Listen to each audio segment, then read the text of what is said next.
Staff corps system, सैन्य नागरिक नौकरशाही का आविष्कार। 1857 की क्रांति के सदमे के बाद अंग्रेजों के सामने एक बड़ी चुनौती थी।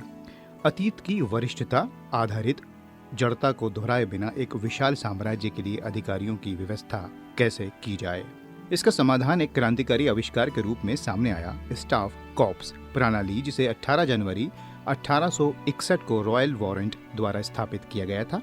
यह एक ऐसा प्रयोग था जिसने सैनिक को एक बहुमुखी सैन्य नागरिक नौकरशाह में बदल दिया।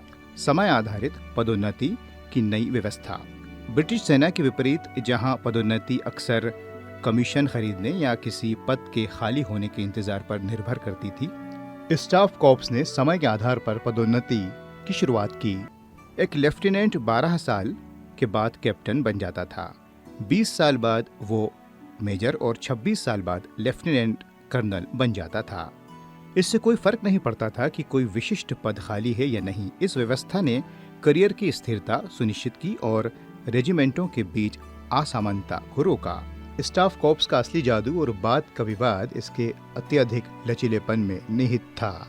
एक अधिकारी लेफ्टिनेंट के रूप में कोर में प्रवेश करता था और फिर उसे सरकार द्वारा आवश्यक किसी भी कार्य के लिए चुना जा सकता था, जैसे एक अनियमित घुड़सवार रेजिमेंट का नेतृत्व करना, एक जिला कलेक्टर के रूप में प्रशासन संभालना, अथवा किसी रियासत के दरबार में राजनीतिक रेजिडेंट के रूप में कार्य करना।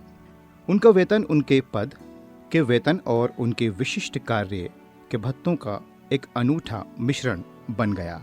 इससे एक विचित्र विषमता पैदा हुई, जहां एक कैप्टन बटालियन की एक शाखा की कमान संभाल सकता था, जबकि एक मेजर उससे निम्न स्तर का प्रशासनिक कार्य कर रहा होता था। समय के साथ इस प्रणाली ने सैनिक प्रशासकों के एक नए वर्ग को जन्म दिया, जो अक्सर बारूद की गंध भूल चुके थे। Lieutenant general sir William Mansfield जैसे आलोचकों ने कहा कि एक बार जब कोई अधिकारी स्टाफ विभाग में प्रवेश कर जाता था, तो वो अपना पूरा करियर वहीं बिता सकता था और उसे सैन्य मामलों के बारे में कुछ भी नया सीखने की आवश्यकता नहीं होती थी। बॉम्बे में परिषद के सदस्यों ने शिकायत की कि इसने एस्पिरिट डी कॉर्प्स यानी सामूहिक भावना को नष्ट कर दिया, क्योंकि अधिकारी युद्ध क्षेत्र की कठिनाइयों के बजाय नागरिक जीवन के सामाजिक मनोरंजन को अधिक पसंद करने लगे थे। इन्फेंट्री के जूनियर ब्रिटिश अधिकारी भी परेड में घोड़ों पर चलने लगे। वे कंपनी कमांडर्स के बजाय रेजिमेंटल स्टाफ की तरह व्यवहार करते थे, जिसने उन्हें पैदल चलने वाले सिपाहियों से शारीरिक और सामाजिक रूप से अलग कर दिया।